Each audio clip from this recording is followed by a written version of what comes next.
So we were invited in Newcastle to set up a national bank for the collection of samples from this rare tumour type.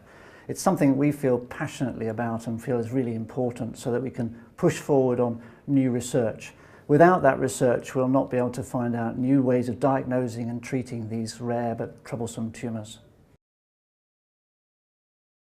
Well, the first thing you should do is to go onto the website to find out the details of how to go about this task. It's a bit more difficult than you might think. You would think it'd be really easy to do, but actually logistically it's quite difficult. On the website you'll find a letter you can give to the doctor who's looking after you. That will explain what the next steps would be. That would include getting informed consent from you, because we can't take your sample and use it for research if we don't have that informed consent. It'll also tell the doctor who to contact on our end to arrange the logistics of getting the sample sent through. We will collaborate with the pathologist in your treating hospital to make sure that samples are obtained in the right sort of form. Then they'll be transported to one of the specialist laboratories doing research and to Newcastle for samples to be kept in our very secure fridges there. Well, the answer is really the more time the better, because it does take a while to sort out. But we have done this within 2 weeks easily. We've even done it within 3 or 4 days. But the sooner you can have that conversation with the doctor looking after you, the better. Obviously it's ideal to get the sample fresh, because then we can put a sample into a freezer and we can store that and use that in a whole variety of techniques.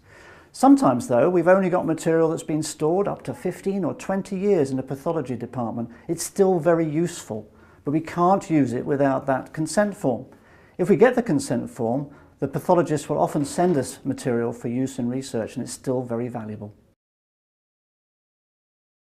You will have the consent form for your operation in the normal way, but the consent form that you'll be able to download from the website will cover everything that we need to have.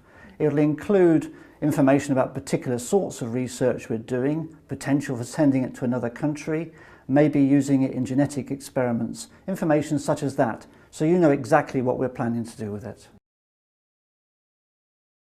So the sample will be stored in very secure circumstances. We have special freezers and systems that will wake people up in the middle of the night if the fridge goes down and they have to go out and put the sample in a safe place. We'll store it until we get applications from scientists anywhere in the world who've got a really good idea about how to improve diagnosis and improve treatment for these tumour types. We won't release those samples until we're told we can do by an independent committee who will look at the quality of the application.